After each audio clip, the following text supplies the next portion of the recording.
Boa tarde. Está começando mais um Sintonia Urbana, o seu programa de qualidade de vida nas cidades, uma parceria da Associação Brasileira dos Escritórios de Arquitetura, ASBEA, com a OutV. Ele vai ao ar todas as sextas-feiras, ao vivo, pela internet, a partir das 14 horas. Hoje o nosso tema vai ser empreendimentos funcionais ou de uso misto. É local que junta moradias, apartamentos, serviços, lojas, diversão, escritórios. Este é um tema que está voltando porque dentro do plano diretor se fala no estímulo desse tipo de construção. E o que a gente quer discutir é o seguinte: é uma boa solução, ou pelo menos uma solução que ajude a melhorar a convivência numa cidade grande, uma cidade como São Paulo? E para falar sobre esse assunto, eu convidei o arquiteto Gianfranco Vanucchi, que projetou um dos edifícios desse tipo em São Paulo, o Kinoplex Itaim, que foi premiado internacionalmente. E também o engenheiro Arthur Parson, que desenvolveu e ajudou a trabalhar nesse projeto. Mas antes de começar o nosso programa, eu quero comentar uma notícia muito triste. Morreu hoje, aos 85 anos de idade, o arquiteto, urbanista, ensaísta e homem público Jorge Wilhelm, um dos mais importantes homens da cultura brasileira nas últimas décadas, com intensa atividade pública nos debates urbanísticos brasileiros. Wilhelm, entre outras coisas, negociou em 2012 a aprovação do último plano diretor da cidade de São Paulo, que agora está sendo revisto. A ASBEA se solidariza com sua família, amigos e admiradores. E vamos, um pouco mais na frente, fazer todo um programa Sintonia Urbana em homenagem a Jorge Wilhelm. Dito isto, vamos começar com a nossa conversa hoje, viu, Jean? Perguntando o seguinte: você fez um projeto, é um projeto muito bem sucedido, está ali ao lado da ASBEA, que funciona na Tabapuã, ali no Itaim. Você acha que, se você conseguir espalhar por São Paulo prédios como o modelo daquele, como o modelo do Conjunto Nacional, que parece que é o primeiro, é muito falado em São Paulo, ou coisas parecidas em termos de quarteirões, realmente você pode tornar a vida de São Paulo mais humana para as pessoas? Bom, primeiramente, boa tarde a todos. Realmente, notícia muito chata. Muito Eu convivi triste. bastante com o Jorge, é uma pessoa brilhante, um profissional brilhante. Mas, vamos em frente. Eu vejo assim, infelizmente, São Paulo e as grandes metrópoles não têm conseguido que o poder público crie espaços públicos de qualidade. A gente vê hoje o que são nossas praças, são praças mal cuidadas, sujas, infelizmente, mal iluminadas, sem segurança. Então, a iniciativa privada quase que recriou um espaço urbano que levasse em conta segurança, clima, limpeza, facilidade de acesso, que são os grandes shopping centers. Mas a gente percebe, por outro lado, que isso também não é suficiente para a grande maioria dos cidadãos que ainda acredita que a cidade deve ser o lugar de convivência, o lugar de contato com outros cidadãos, E o shopping é um ambiente falso, na verdade. É um arquétipo de alguma coisa que é muito parecido com uma cidade renascentista, Você vê que as lojas estão no alinhamento, você não tem carro, você chega no fim, você tem a pracinha, Isso são coisas que a gente vê em cidade renascentista, mas não é a cidade, é uma cenografia de uma cidade possível, Esses empreendimentos de uso misto, de certa forma, resgatam essa convivência. São empreendimentos privados, mas de uso público, Então, isso é muito importante, porque a gente percebe que os moradores se apropriam, e os vizinhos, não é só quem está nos próprios edifícios, os vizinhos também se apropriam disso, e eu acho que não é suficiente só espalhar esse tipo de empreendimento pela cidade. Mas o que é fundamental é que, de certa forma, os bairros comecem a ter uma vida própria, ou seja, uma pequena cidade dentro de outra cidade. Arthur, você estava na empresa e você pode se dizer que ajudou a empreender o Kinoplex Itaim, que já está fazendo 10 anos? Já. Até mais. Até mais. 12 anos. Sim, né? 12 anos. É um dos poucos ainda em São Paulo, né? Poucos desse tipo. O que levou, como é que foi você chegar a isso aí, essa concepção, como é que foi? Como é que você viu para chegar a este? Coisa que não era muito comum. Aliás, ainda não é, né? Não. Nós estamos em São Paulo, são muito poucos, né? 2 agradecimentos. O convite de comparecer aqui para a Asbeia e parabenizar a qualidade da pergunta, porque resgatar uma história dessa é uma delícia, até porque a história é vivida e sofrida. Não existe história que não seja sofrida. Não é? Então, nós adquirimos, esse terreno foi adquirido a Copenhague, no meio do Itaim, uma área totalmente degradada já, porque ela é afastada, e uma área de 13 mil metros quadrados. É um negócio imenso, meio quarteirão. E naquela altura se questionava, poxa, o que fazer com isso, tá certo? Você divide aquilo em terrenos de 2 mil metros, faz um monte de predinho e está resolvido, sob o ponto de vista econômico-financeiro do negócio. Mas uma oportunidade dessa é como um diamante que está aflorando, né, no chão. Então, daí foi justamente a gente escolheu, na época, o Gianfranco e o Konigsberg e o Jorge. Foi uma escolha, inclusive, minha. Eu tenho muito orgulho disso, porque foi a primeira experiência deles na época, a minha empresa, que eu fundei aqui em São Paulo. E foi um negócio mágico, absolutamente mágico. Nós tínhamos 2 vertentes de idealização, de concepção, mas todas 2 usando o terreno inteiro e não maculando ele. Uma seria uma concentração do que o Gianfranco lembrou de shopping center, é o shopping de atacado. Certo. Então, uma ideia foi fazer ali um shopping de atacado vertical, onde você tinha um hotel, você tem a residência, você tem as lojas, são lojas verticais. A entrada, além da porta de uma saleta, tem uma vitrine. Isso tem muito em Los Angeles. Então, esta foi uma ideia. Esta ideia acabou não vingando por conta, no momento, naquela época, nós precisávamos de ter muito residencial por causa do financiamento. Isso era uma equação que precisava ficar de pé. E aí aconteceu um negócio muito interessante. Conversando com um amigo, que tem até 10 anos mais do que eu, e é um sujeito extremamente inteligente, ele soube que a gente estava com esse terreno, ele começou a conversar, porque tudo de projeto é assim. Você sabe que não sabe, mas você sabe quem sabe. Então, nos cabe perguntar e, mais ainda, ouvir. Então, ficou muito claro para nós que aquela coisa no meio do Itaim, o Itaim já super ocupado, qual era a carência desses ocupantes, desses moradores. Então, nós pegamos um compasso, naquela época ainda tinha compasso, o Gianfranco da Serra, e fizemos um raio de 1 quilômetro. 1 quilômetro você anda a pé. 500, fácil, 1 quilômetro.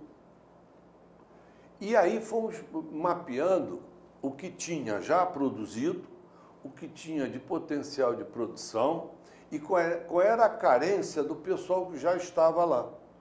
E aí é que surgiu justamente um mini mall e o mais importante, o cinema. O cinema.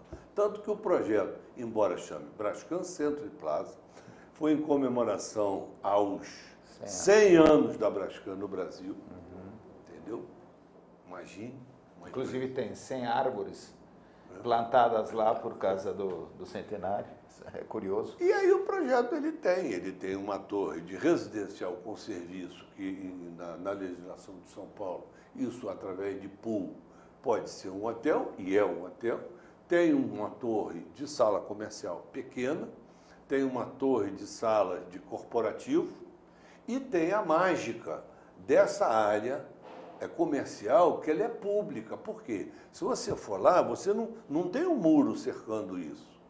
O que o plano diretor que se seguiu, o de 2012, chamou de fruição, que é o espaço público, mas privado, mas de uso público. Isso tem benefícios até no potencial a construir. Quer dizer, tem um prêmio para isso. Então, esta é a história e fomos extremamente felizes, mas uma coisa interessante a registrar é que ele não foi totalmente entendido pela comunidade. Ele não foi um sucesso de venda. No primeiro momento. Num primeiro momento. E houve reações também? Não. Ninguém sente falta do que não conhece. Essa é a verdade. Então a gente vai se empolgando com aquilo, que é muito da nossa característica, né? A gente vende com paixão o que compra. Mas quando nós fomos no mercado mesmo, poxa, foi 50%, já chegou no fim, não era uma coisa normal para a nossa empresa. Entendeu? A gente tinha mais liquidez, mas como tinha esse negócio desse uso misto, e nós estamos falando de 90 Por aí, nem lembro mais. 90, tem mais de 10 anos. 91, 92, entendeu? Então, quando ele ficou pronto, aí começou a ter um melhor entendimento e melhor ainda, quando ele começou a funcionar. Nós tivemos até uma decisão que eu tenho que registrar aqui, que foi do presidente da empresa na época, e era uma obra cara. Ali, fundação ali com 50 centímetros, você já tem a floração de água. E nós decidimos que, por conta da atratividade que aquilo viria a exercer, que a gente precisava ter o conforto de vaga extra. E foi feito um subsolo a mais para justamente conferir isso. Então, toda a maravilha operacional dele hoje é esse terceiro subsolo, graças ao presidente que teve, porque só cabia a ele, era o limite de autoridade dele também. Você estava aumentando o custo sem aumentar a renda. Era uma perspectiva de funcionamento mais agradável no futuro. Diga aí. Não, é interessante, você falou, se houve reações, meus filhos do Jorge, meu sócio, nessa época ele era pequenininho, estudavam no Gracinha, que é do lado, Nossa Senhora das Graças. E as professoras lá, o pessoal da escola estava apavorado. Vão acabar com o Itaim. Esse empreendimento aqui vai destroçar o nosso querido Itaim, vai ser uma loucura, etc. e tal. Aí eu e o Jorge fomos convidados, não diria convocados, mas fomos convidados para dar uma explicação. O que seria esse projeto? Conhecendo o projeto, eles já começaram a achar que talvez não era essa desgraça toda que se apresentava. E hoje, depois que está pronto, eu diria que é o playground do pessoal da escola. E voltando aos cinemas, ao estacionamento, você vê como a sinergia desses empreendimentos é muito interessante também economicamente. Né? Porque o que acontece, por exemplo, na Berrim, hoje em dia, onde eu tenho escritório, 6h30 da tarde, para. Fantasma, os restaurantes fecham, etc. O que acontece no Brascan Century Plaza? O pessoal dos escritórios está indo embora, ou está descendo para tomar um shoppingzinho, etc. e tal, mas muitos já tiraram o carro da garagem e começa a chegar o pessoal do cinema. O pessoal do cinema ocupa aquele espaço, que é um espaço caríssimo, né? Se fazer aquele espaço caríssimo, então quanto mais usado, mais faz sentido. E também paga o estacionamento. E também compra pizza, também senta no japonês. Então, uma coisa que se autoalimenta o tempo todo. É muito interessante mesmo. Tá certo. Nós vamos fazer um pequeno intervalo e voltamos em seguida com Sintonia Urbana.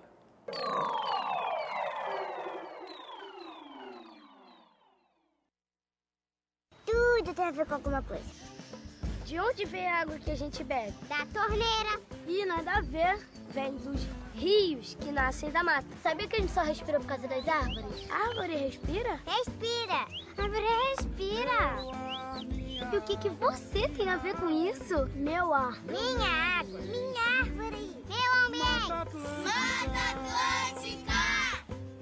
SOS Mata Atlântica, mais 25 anos.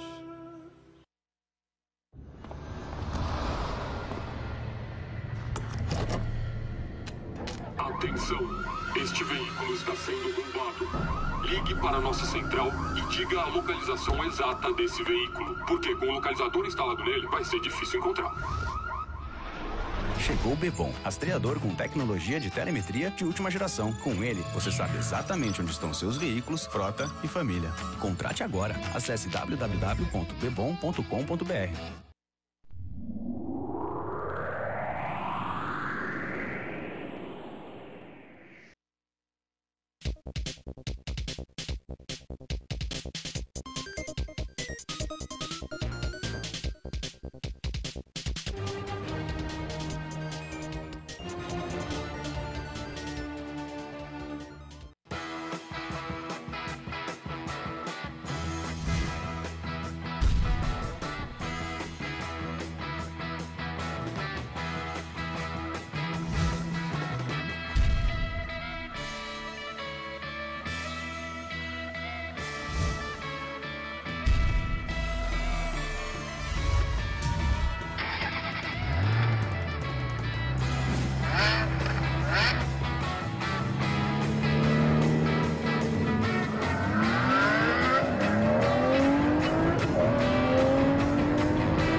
Estamos de volta com Sintonia Urbana, seu programa de qualidade de vida das cidades, uma parceria da Asbeia com a OLTV.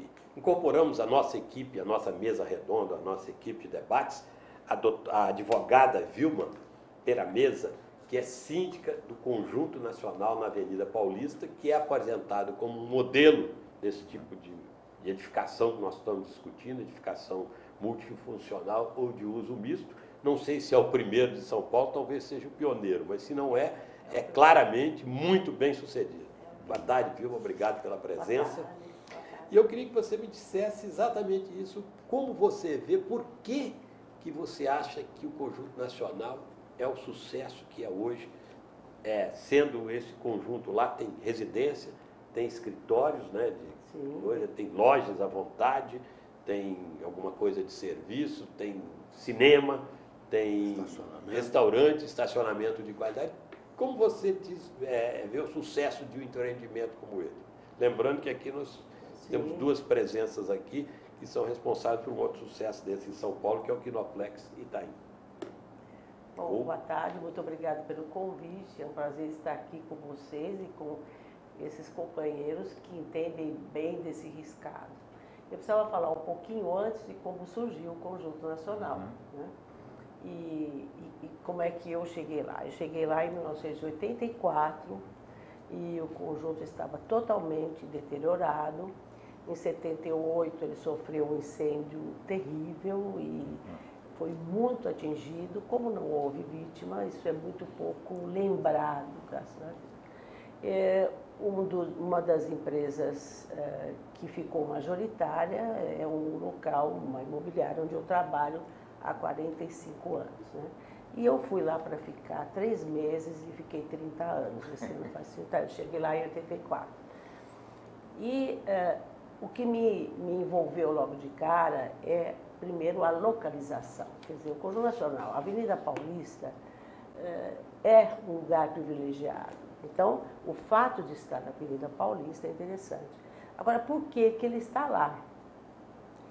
E ele estava com a fachada toda deteriorada ainda do incêndio, e eu queria saber se podia pintar, que cor que era, e consegui chegar até o Davi Libeskind, que é o autor do projeto, que ele abominava, não queria saber, porque durante a construção ele foi todo descaracterizado. Né? E aí ele me contou a história, que houve um concurso, mas quando ele chegou lá com o Zé Tijus, que era o empreendedor, que tinha comprado o terreno todo, onde existia uma casa, que era projeto do Vitor de Bigás, né, que era o quarteirão todo, e ele falou assim, bom, menino, ele falou, o que o senhor quer fazer aí? Ele falou, eu quero transformar a Paulista na 5ª Avenida de Nova York.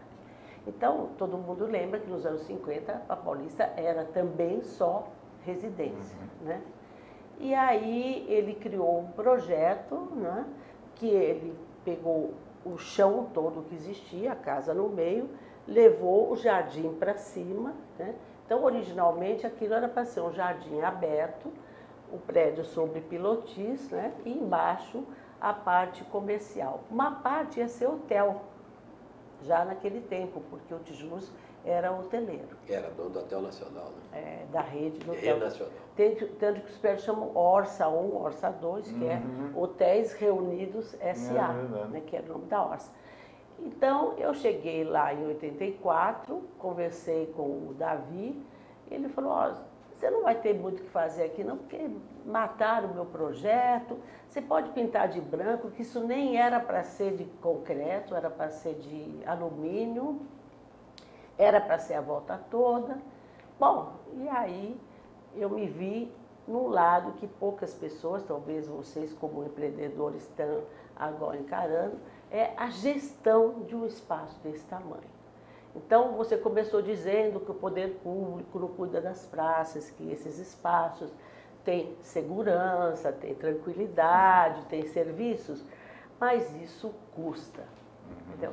Então, é importante ver, eu acho que seria o caso de se pedir mais incentivos para a prefeitura, porque um prédio como esse assume muitos encargos que o poder público teria que expor. Por exemplo, o Conjunto Nacional trabalha todos os dias, nós retiramos 5 ou 6 toneladas de lixo por dia. Entendeu? O projeto original é maravilhoso. O Davi tinha feito um incinerador. Por quê?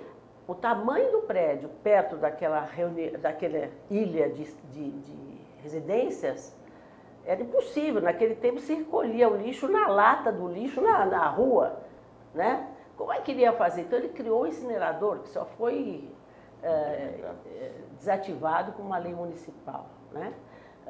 Hoje nós temos o programa de coleta seletiva que eu comecei em 90, mas não é porque eu era só ecologista, é porque não é possível você armazenar todo dia 6 toneladas de lixo, ter que retirar, ter que mandar retirar. Era uma questão de diminuir o espaço e tudo mais.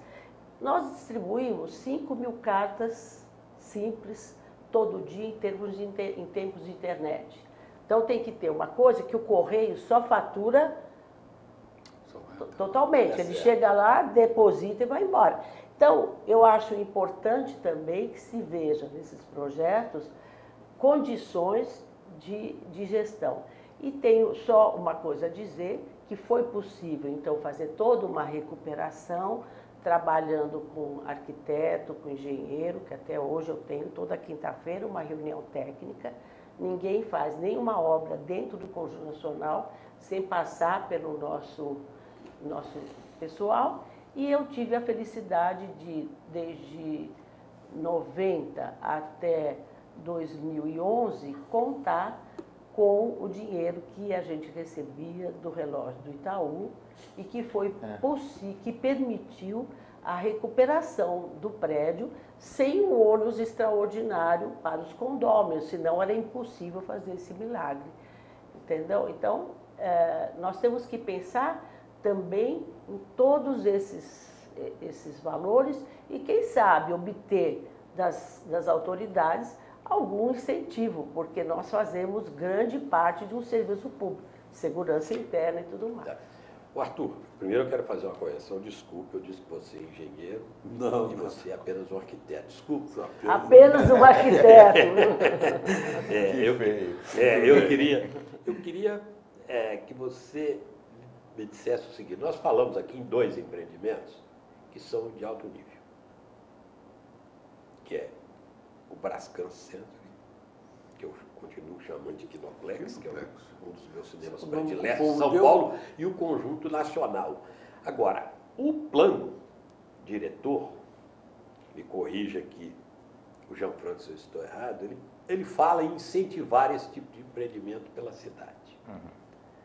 É possível replicar esse modelo, Conjunto Nacional, claro, adaptado, Brascan, em empreendimentos, digamos, de nível mais barato, digamos assim? É possível? Quer dizer, é possível você replicar isso em São Paulo, na Zona Leste, na Zona Sul, mais ou menos no centro? Ou isso é um modelo para um Conjunto Nacional, um Kinoplex? Não, ele já vem sendo replicado no Brasil inteiro. Mas em São Paulo ainda não. Tem muito projeto, talvez uma questão de escala ou uma questão de visibilidade, mas, por exemplo, o Jean-Franco citou shopping center. Ao lado dos shopping centers, esses tipos de projetos, eles já nascem também ancorados. Mas eu gostaria de registrar a dificuldade que uma coisa é você conceber um projeto desse, aprovar o projeto, lançar, vender, e esta preocupação que a doutora Vilma falou de operação, tem que nascer junto.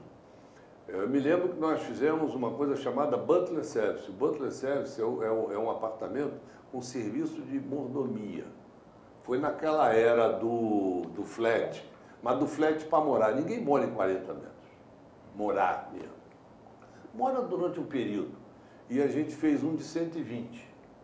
Maravilha e tal. Só para fazer um paralelo rápido, porque também é um mixed use. Isso foi ali aqui em Moema, em frente ao Palace, ali naquela quadra.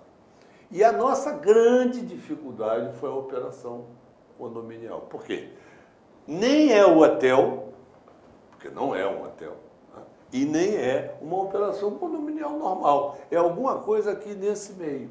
E hoje, alguns incorporadores já criaram, inclusive, empresas para prestar esse tipo de serviço. A mesma coisa, só fiz essa menção para fazer o paralelo. Se eu for fazer um projeto desse hoje, eu tenho que nascer casado com uma expertise dessa natureza. É impossível. Agora, com relação à cidade como um todo, o plano diretor hoje ele está se dirigindo para um adensamento na linha de transporte de massa, o que é uma obviedade, não tem nenhuma novidade nisso, já devia ter sido feito há muito tempo, entendeu? E a cidade indo nisso. O Jaime Lerner fez isso com os corredores do BRT há 50 anos atrás, em Curitiba. Está lá, você olha para a cidade de cima, você vê a verticalização ao longo da linha do BRT, uma coisa baratíssima, enfim.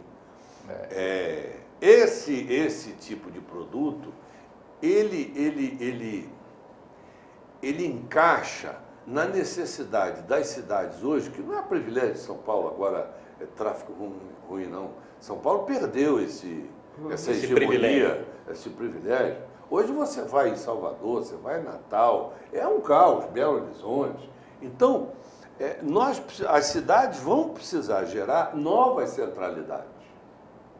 E um indutor fortíssimo de nova centralidade são projetos dessa natureza. Por exemplo, quando foi feito o Conjunto Nacional, que foi na década de 50, olha a visão do Tijuco. Isso aqui é uma quinta avenida. Fez. Não foi ele que fez a quinta avenida. Apostou nisso. Ele induziu com o exemplo dele. Tá certo? Então, se nós formos fazendo, escolhermos acertadamente novas centralidades, tudo, evidentemente, conectado com transporte de massa. Isso aí é o mínimo. Isso aí é obrigatório. Então, se esses projetos forem surgindo, estas centralidades, essa nova centralidade vai acontecendo e nós vamos diminuir no tempo, 5 anos, 10 anos, 15 anos, 20, os deslocamentos. E aí essa cidade que é caótica, pode se manter como está e deixar de ser tão caótica como é. Gianfranco, uma questão que eu sei que você falou, preocupou os professores da escola do seu filho, e que a gente vê que não ocorreu, e se percebe que ocorre no Itaim, fora o isolamento, é o seguinte: não houve um caos local.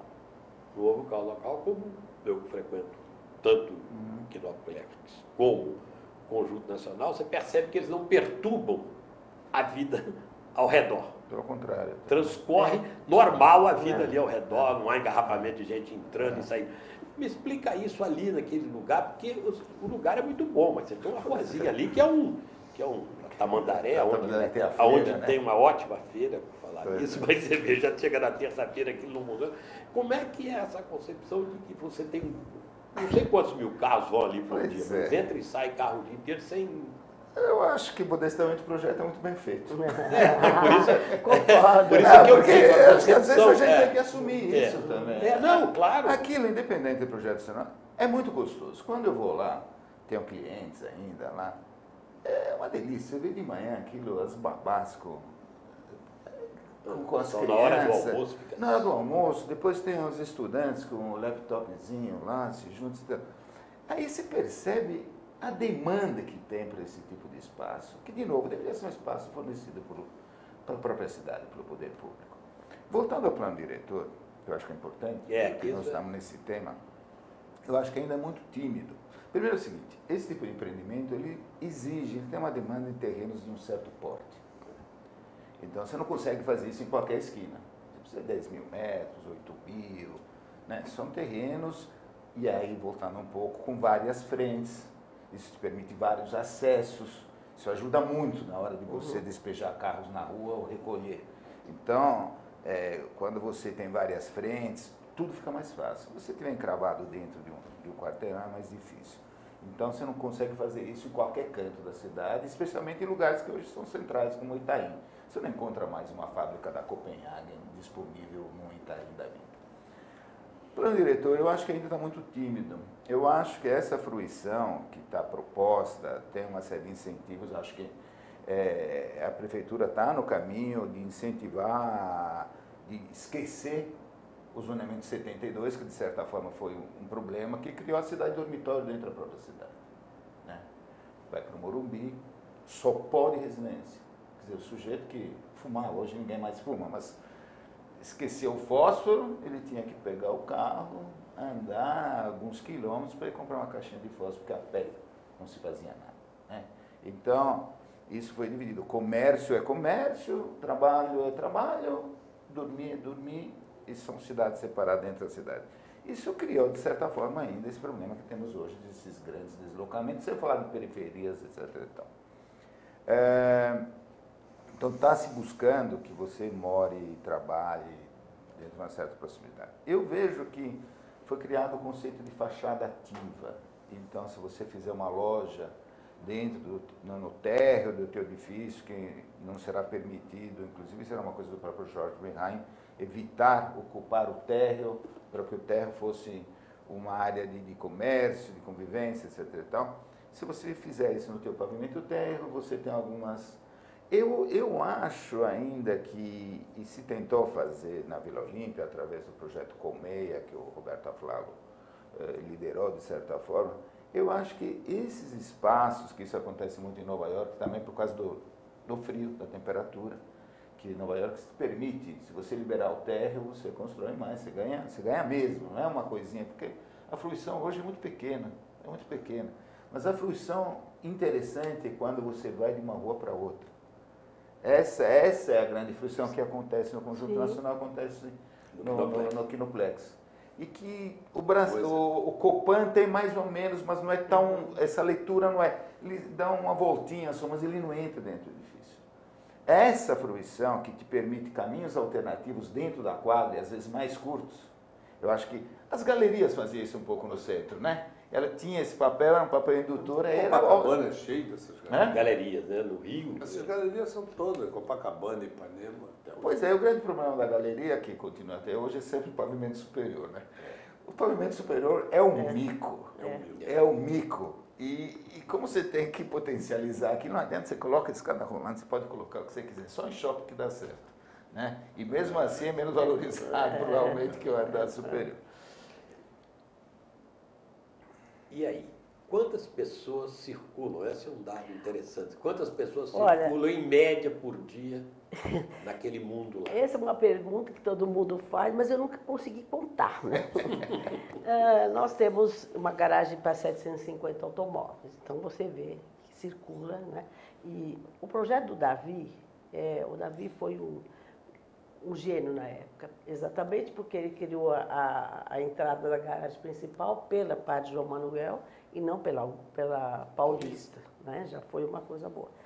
Agora, mais ou menos, a gente calcula, a gente medindo quem trabalhando ali tem umas 7 mil pessoas trabalhando e vivendo nas lojas, tudo. Mais umas 4 ou 5 mil que visitam, porque temos 600 empresas lá. Temos 52 apartamentos, que tem entrada também separada pela Augusta, que é muito interessante. E o uso do térreo, tem uma história que eu queria comentar. E ali é todo um condomínio. Então, não é que o térreo pode ser gerenciado como um shopping, que o empreendedor escolhe o comerciante. Né? A única coisa é que o Zé Jus tinha uma visão grande na época, e ele pôs na convenção que eram proibidos lanchonetes, até uma coisa engraçada, borracharia, açougues, né, nos anos 50. Né? E com isso, nós conseguimos limitar algumas coisas, porque o mal das galerias também foi que virou um monte de lanchonete, e aí complicou. Bom, a recuperação ponto a ponto foi uma coisa que durou uns 20 anos, né? Quase perdemos um cinema grande, mas ganhamos a Livraria-Cultura, que foi a primeira livraria-cultura do Brasil, apareceu ali. Conheci a dona Eva, a Hertz, conheci pessoalmente. E os restaurantes também limitamos, para não ter muita lanchonete, e aí começamos, quando eu cheguei lá, a maior parte era banco ainda, tudo fechado. Agora, a ocupação do espaço da galeria tem uma historinha interessante. Nós tínhamos algumas ocupações comerciais péssimas quando eu cheguei lá. Tinha uma lanchonete que fechava a rampa principal, na frente do Orça 1. Tinha mais um outro caixote, que era uma ótica. A própria Viena começou ali no meio, você descia pelo elevador e sentia o cheiro da coxinha ali, né? Desocupar isso foi lento. O último deles, eu tenho fotografia com o Davi, eu e ele derrubando as últimas partes de uma parede lá. Aí isso era mais ou menos 97, por aí, quando eu consegui, com aquele maravilhosa verba, reformar todo o terraço, que era inacessível. Hoje tem uma academia maravilhosa, quer dizer, essa recuperação do espaço foi sendo feita aos poucos. E aí eu cismei de fazer uma coisa contra muita gente, que era não comercializar mais nenhum espaço nos corredores, nenhum quiosque comercial. E começamos a colocar algumas obras de arte, E aí a gente criou um espaço realmente agradável para todo mundo, né? E hoje nós temos até um espaço social, onde a gente usa o público que circula ali para comprar em feiras organizadas, isso eu tenho feito até com a Paulista Viva, os produtos de algumas entidades sociais. Quer dizer, nós usamos o público consumidor. E, então, ele passou a ter uma certa atração. As pessoas sentam, conversam, circulam. Foi uma luta grande manter o Cinearte, né? Porque também quase fechou o Cinearte. Por quê? Porque esses cinemas grandes pagam condomínio por metro quadrado. Não é como o shopping, que o cinema é quase ele é uma âncora, então ele tem incentivos, né? O IPTU dos cinemas de rua são caros, o condomínio é caro, então perdemos o aço, mas ganhamos a livre cultura com uma luta muito grande, né? Foi uma luta passo a passo, porque era para ser igreja e outras coisas, né? E o Cinearte, nós conseguir também alguns patrocinadores que ajudam a pagar. Durante um tempo, o próprio pessoal do comercial deu um subsídio, pagava um pouco mais de condomínio para suprir o cinema, para não perder o cinema. Então, o desafio foi grande.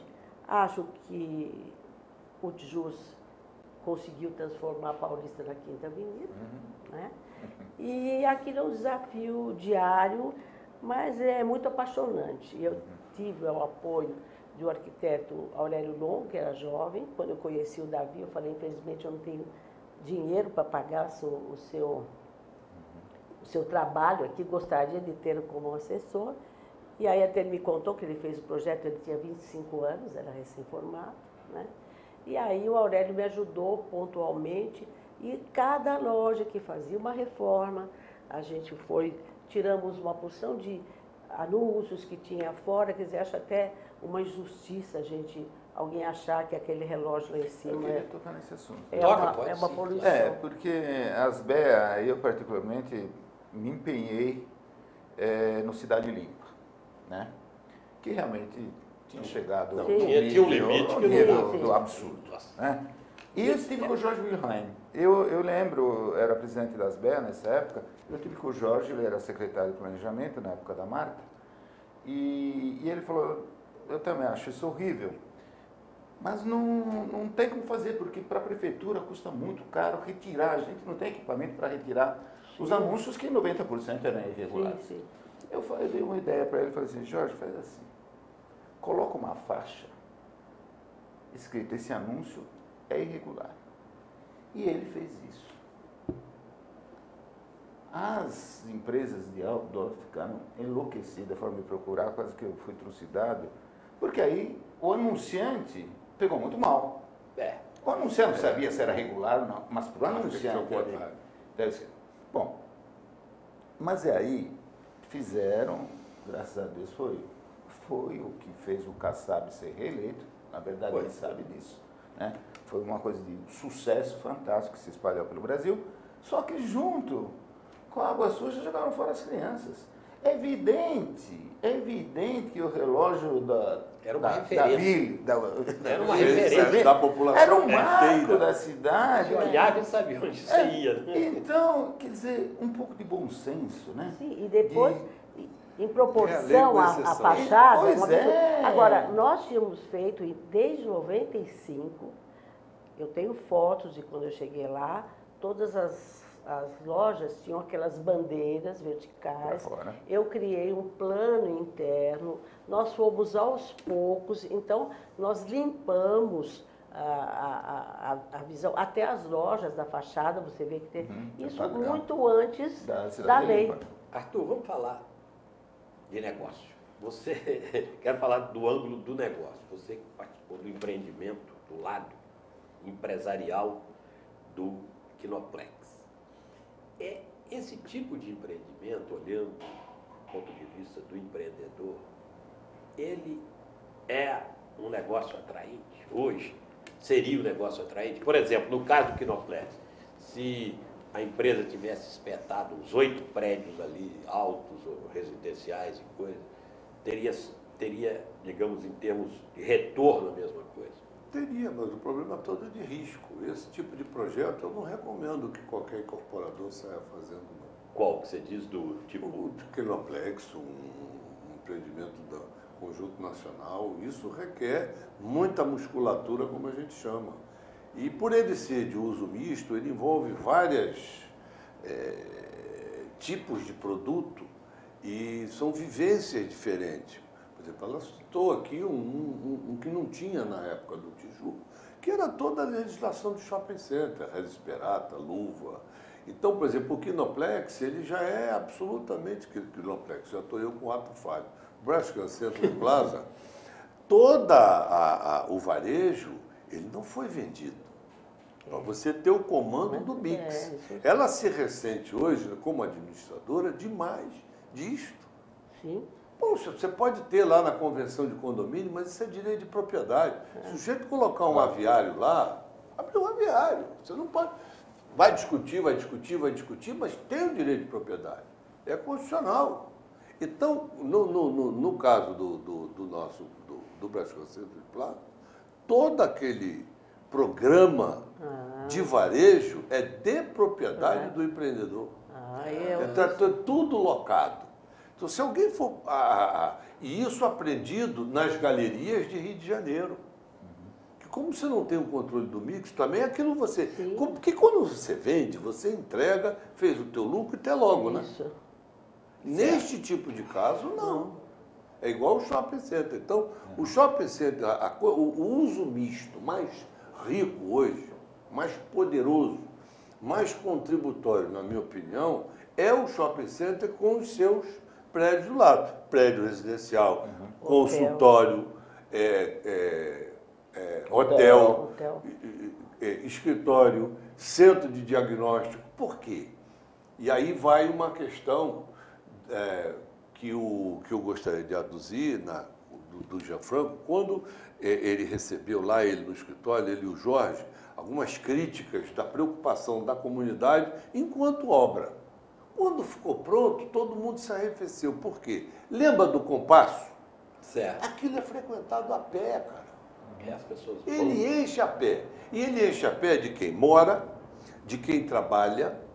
E se você tem um escritório perto dele, todo mundo quer ir no seu escritório, porque lá é fácil de estacionar. E o cara vai a pé para lá. Você entendeu a lógica da coisa? Então, é um projeto que não é para qualquer empresa. Tem que ter uma certa musculatura, porque assim como o nosso não foi entendido, imagina o do Tijuca. Imagina o do Tijuca. Nos anos 50. Foram os hotéis dele quase todos, coitado. Foi sim, foi. Entendeu? Para fazer aquilo é sonho. Era sonho. Entendeu? É visionário de 30 anos para frente. Então, se eu entendo, para incentivar isso, como o plano diretor quer, o poder público teria que ter uma participação de ele incentivando, não é só fazer, olha, podem fazer. Mas ele precisa ter essa visão. Ele precisa ter esta visão operacional.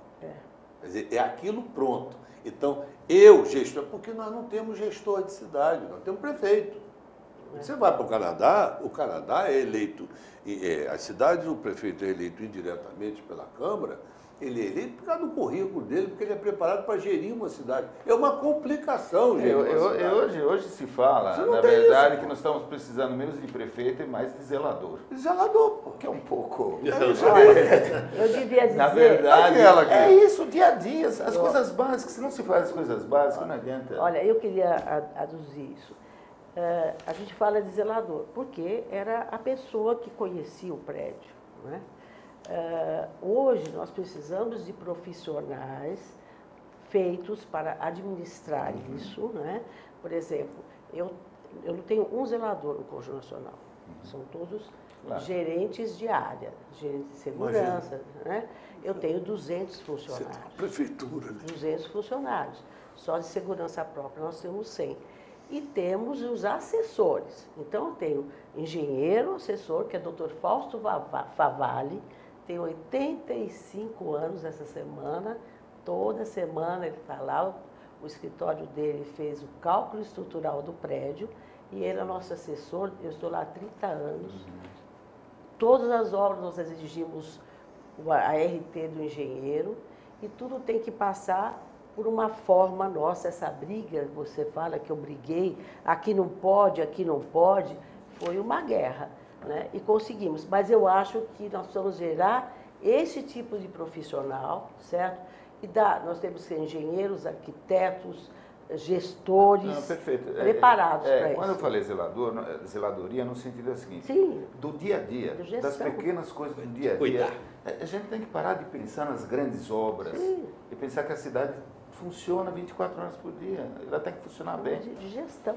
Olha, infelizmente, chegamos ao fim de mais um Sintonia Urbana. Eu queria agradecer a participação do arquiteto Gianfranco Fanucci, que é já habitué aqui, sempre convidado, tiveram ideias.